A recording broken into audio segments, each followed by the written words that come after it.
Assalamualaikum warahmatullahi wabarakatuh. Ayuhal musyahidun al-kiram, kaifa halukumul an? Atamanna an takunu jami'an fil khair wa sihah wal afiyah. Qabla kulli syai, haya nabtadi bil basmalah. Bismillahirrahmanirrahim. Para pencinta bahasa Arab sekalian, baiklah pada kesempatan ini kita akan bersama-sama membahas tentang sebuah tema dalam ilmu nahwu, yaitu tentang fi'il madi. Namun sebelum kita membahas fi'il madi secara spesifik, kita akan buat pengantar dulu tentang fi'il. Kita ketahui dalam bahasa Arab bahwa yang dimaksud dengan fi'il adalah kalimah yang menunjukkan kata kerja. Sekali lagi, bahwa fi'il dalam bahasa Arab adalah kata yang menunjukkan kata kerja. Dan di layar Anda bisa lihat sebuah definisi yang saya ambil dari kitab Syarah Jurumiyah. Yang dimaksud fi'il adalah wahwa kalimatun dallat ala ma'nan fi nafsiha waqturinat bizamanin wad'an. Yang dimaksud fi'il adalah kata yang menunjukkan terhadap makna pada sebuah zat dan disertai dengan keterangan waktu tertentu. Fa in dallat tilkal kalimah ala zamanin madin fahiyal fi'lul madi. Jika kata tersebut menunjukkan masa lampau, maka ia dinamakan dengan fi'il madi. Nahwu seperti qoma, seperti lafad qoma. Wa in dallat ala zamanin yahtamilul hal wal istiqbal fahiyal fi'lul mudhari. Dan apabila kata tersebut menunjukkan waktu yang mengandung waktu sekarang dan akan datang, maka fi'il tersebut dinamakan fi'il mudhari. Seperti lafaz yaqumu. Wa in dallat ala talabi syai' fil mustaqbal fahiya fi'lul amr. Apabila kata tersebut menunjukkan atau menuntut sesuatu di masa yang akan datang, maka dinamakan dengan fi'il amr. Nah, itulah sekilas tentang fi'il tersebut. Jadi kalau kita simpulkan bahwa kata kerja atau fi'il, jika dilihat dari waktunya, menunjukkan kepada tiga. Yanqasimul fi'lu bin nazri ila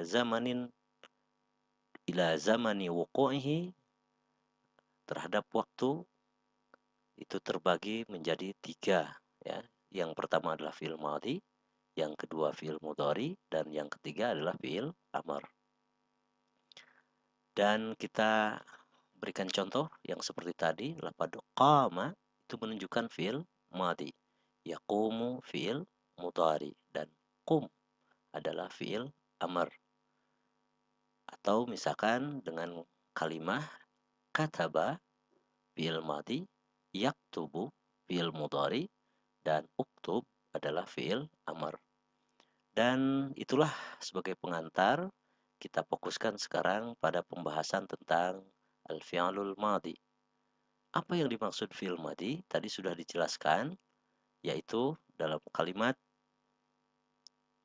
fa in dallat tilkal kalimah ala zamanin madin fahiyal fi'lul madhi. Itu dalam kitab Syarah Jurumiyah. Dan kita ambil juga, kita nukil dari bukunya Al-Ustadz Fuad Ni'mah, yaitu Mulakhas Qawaidil Lughatil Arabiyyah. Al-fi'lul madhi, yang dimaksud fi'il madhi adalah huwa ma dalla ala huduthi syai'in qabla zamanit takallum. Yang dimaksud fi'il madhi adalah kalimah atau kata yang menunjukkan kepada kejadian suatu perkara sebelum waktu pembicaraan. Jadi kesimpulannya bahwa fi'il madhi itu adalah fi'il yang menunjukkan masa lampau. Mungkin dalam bahasa Inggris kita sering melihat verb-nya itu menunjukkan waktu lampau atau past. Dan itulah yang dimaksud fi'il madhi. Dan kita akan lebih memfokuskan ternyata bentuk fi'il madhi dalam bahasa Arab adalah tergantung bentuknya itu terhadap isim domir. Apa yang dimaksud isim domir? Isim domir adalah kata ganti. Dan ingat, dalam bahasa Arab, kata ganti itu secara lengkap ada 14 bentuk. Ada 14 isim domir. Seperti mungkin dalam pembahasan yang lalu dikatakan, untuk isim domir ini, kata ganti ini, ada 14, yaitu huwa, huma, hum, hiya, huma, hunna, anta, antuma, antum, anti, antuma, dan antunna, serta ana dan nahnu. Dan untuk fi'il madhi, tentu saja kita harus menyesuaikan dengan isim domir yang tadi. Anda perhatikan bahwa fi'il madhi itu untuk huwa, huwa ini sampai hunna ya, huwa, huma, hum, hiya, huma, hunna adalah sebagai orang ketiga ya, orang ketiga. Huwa, huma, hum menunjukkan laki-laki ya, laki-laki. Kalau huwa laki-laki satu orang, huma laki-laki dua orang, hum mereka laki-laki. Untuk hiya menunjukkan perempuan satu orang, huma perempuan orang orang ketiga ya. Dia perempuan dua orang, hunna adalah mereka perempuan. Ini bentuk untuk fi'il madhinya tentu saja mengalami perubahan, terutama Anda perhatikan di ujung kalimat atau kata tersebut. Misalkan dalam kalimat huwa, untuk huwa ya, fi'il madhinya adalah fa'ala. Ini untuk wazannya, wazan fi'il madhi. Huma, fa'ala, hum, fa'alu, hiya, fa'alat, huma, fa'alata, hunna, fa'alna. Nah, ini bentuk-bentuk ini harus dikuasai kalau kita ingin memang betul-betul paham dengan ilmu sharaf. Selanjutnya, untuk mukhatab atau orang kedua, lawan bicara, ingat kalau orang ketiga atau goib itu yang dibicarakan, tidak hadir dalam situasi pembicaraan, hanya dibicarakan. Kalau mukhatab atau orang kedua adalah orang yang diajak bicara oleh kita. Ini pun sama, ada 6 isim domir, terbagi dua, ada yang menunjukkan mudzakkar, anta, antum, antum. Hanya nanti jumlahnya anta itu kamu laki-laki satu orang, antuma kamu laki-laki dua orang, antum kalian atau anda sekalian laki-laki ya. Anti, antuma, antunna menunjukkan perempuan, anti satu orang, antuma menunjukkan kamu perempuan dua orang, dan antuna kalian atau anda sekalian perempuan. Untuk fi'il madhinya Anda perhatikan, kalau untuk mukhatab atau lawan bicara kamu laki-laki satu orang itu bentuknya dari anta, fa'alta, antuma, fa'altuma, antum, fa'altum, anti, fa'alti, antuma, fa'altuma, antunna, fa'altunna. Dan yang terakhir adalah untuk isim domir mutakallim. Mutakalim ini terbagi dua, ada mutakalim wahdah menunjukkan satu orang, saya, dan mutakalim ma'al ghair yaitu menunjukkan bersama-sama dengan yang lain. Ana fa'altu. Ingat ujungnya dengan tak yang domah ya, fa'altu. Nahnu fa'alna. Dan inilah yang harus kita kuasai semuanya, perubahan-perubahan ini.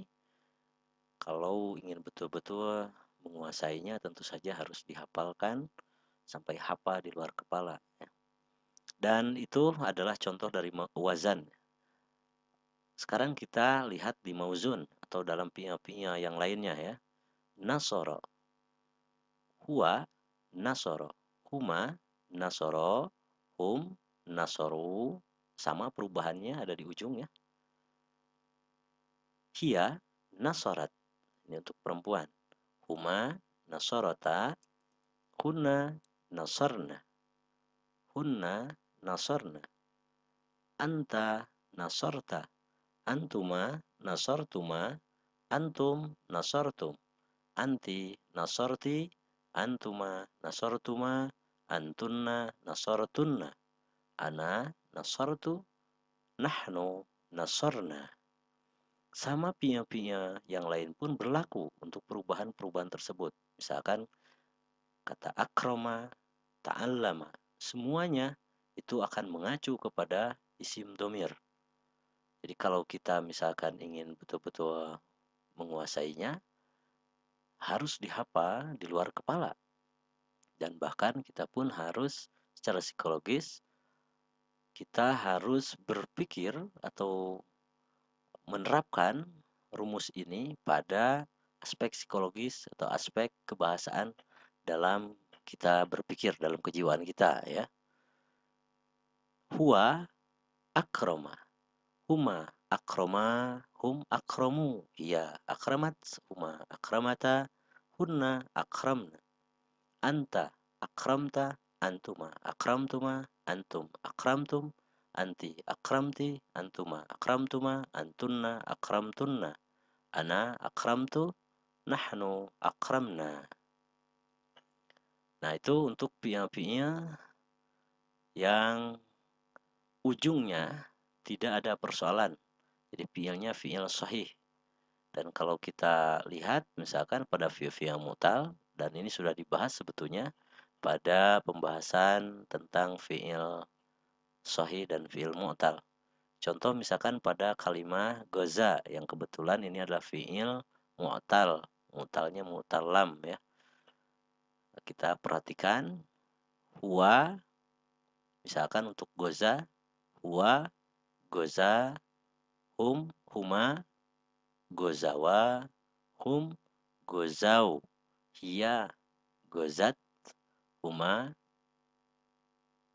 gozata, hunna, gozauna, anta, gozauta, antuma, gozautuma, antum, gozautum, anti, gozauti, antuma, gozautuma, antunna, gozautunna, ana gozautu, nahnu gozauna.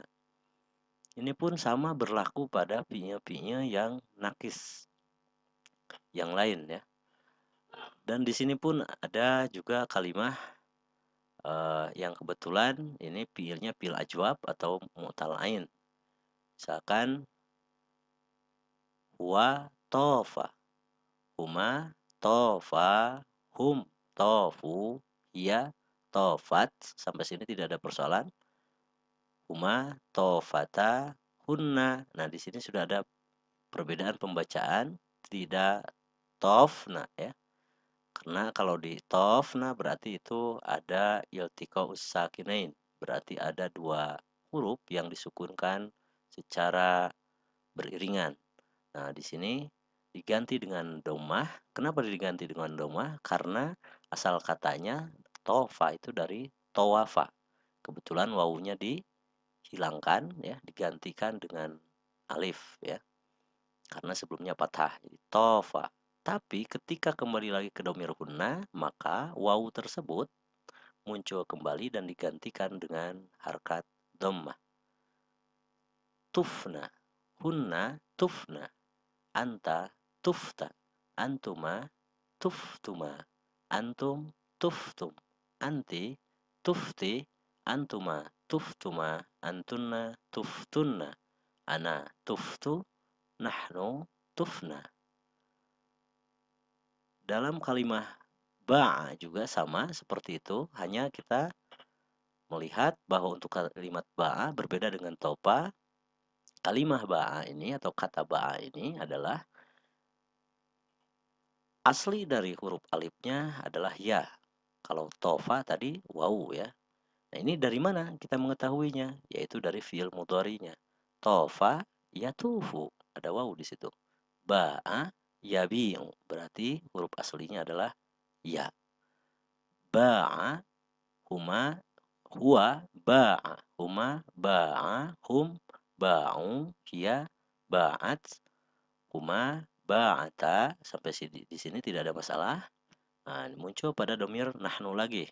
Di sini tidak ba'ana ya, melainkan diganti dengan kasroh sebagai wakil dari ya, bi'na, hunna bi'na, anta bi'ata, antuma bi'atuma, antum bi'atum, antuma bi'tuma, antunna bi'atunna, ana bi'atu, nahnu bi'na. Termasuk kita pun ketika nasrif fi'il madhi pada fi'il mudha'af ya. Nah, kita coba huwa madda, huma madda, hum maddu, hiya maddat, suma maddata, hunna. Di sini dalnya dimunculkan ya, madadna. Karena tasydid ini menunjukkan double huruf ya. Hunna madadna, anta madatta, antuma madattuma, antum madattum, anti madatti, antuma madattuma, antunna madattunna, ana madattu, nahnu madadna. Nah, itulah perubahan-perubahan yang Anda sendiri mungkin jika belum menguasainya, silakan dikuasai dengan salah satunya dengan cara dihafal, diulang-ulang, atau kita mempraktikkan dalam sebuah kalimah. Dan kita coba untuk terakhir, kita melihat dalam sebuah kalimah ya, atau dalam berapa jumlah maksudnya. Kita perhatikan huwa, ingat tadi huwa itu berarti di sini ada kalimat kataba ad-darsa. Huwa kataba darsa. Ini untuk kalimah atau untuk isim domir yang menunjukkan laki-laki satu orang. Dia menulis pelajaran. Kalau jama' bagaimana? Kalau domirnya menunjukkan banyak. Hum, di sini ada perubahan di ujungnya. Katabu ad-darsa. Hiya, perempuan satu orang. Dia perempuan. Katabat ad-darsa. Anta katabta ad-darsa. Antum katabtum ad-darsa. Anti katabti ad-darsa. Ana katabtu ad-darsa. Nahnu katabna ad-darsa. Baik, ini kalau kita hafal, walaupun ini diacak, kita bisa membacanya atau kita bisa mengucapkannya dengan benar. Dan di bawah ini ada latihan. Latihan ini masih belum benar ya, masih pada salah. Oleh karena itu tugas kita pada kesempatan ini supaya menguasai, kita berlatih untuk membenarkan atau mengkoreksi yang salah. At-talibu dhahaba ilal madrasah. Ini soalnya di sini. Yang kedua, Anda perhatikan, kalau yang pertama tadi sudah betul ya. At-talibu dhahaba ilal madrasah. Yang kedua, at-talibatu dhahaba ilal madrasah. Ini kelihatan ada yang salah. Bagaimana cara membetulkannya? Ya, pada ba ini adalah diganti dengan dhahabat ya. Dhahabat.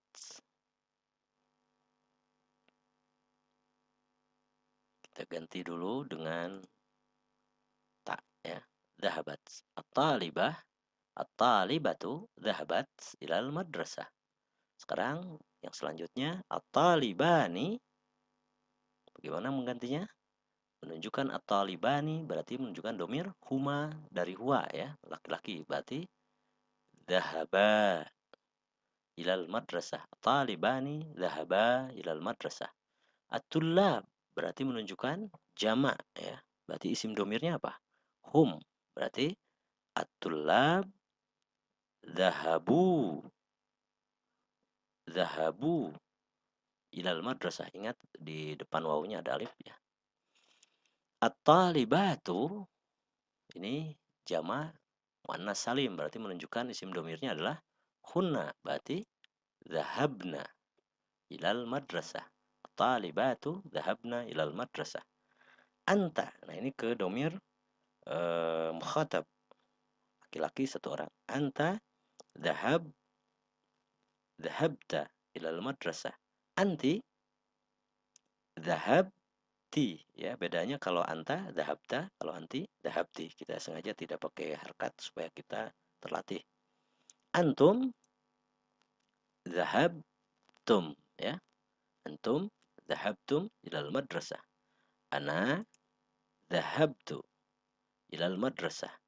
Nahnu, dhahabna ilal madrasah. Nah, walaupun ini tidak ada syakal, tetapi kalau kalimat di depannya itu menunjukkan isim domir tertentu, misalnya anta, di sini tidak ada syakalnya, tetap dibacanya dahabta, anti dahabti, ana dahabtu, ya. Baiklah para pencinta bahasa Arab sekalian, kita cukupkan dulu untuk pembahasan kali ini. Mudah-mudahan bermanfaat bagi kita semua. Syukron ala husni ihtimamikum. Assalamualaikum warahmatullahi wabarakatuh.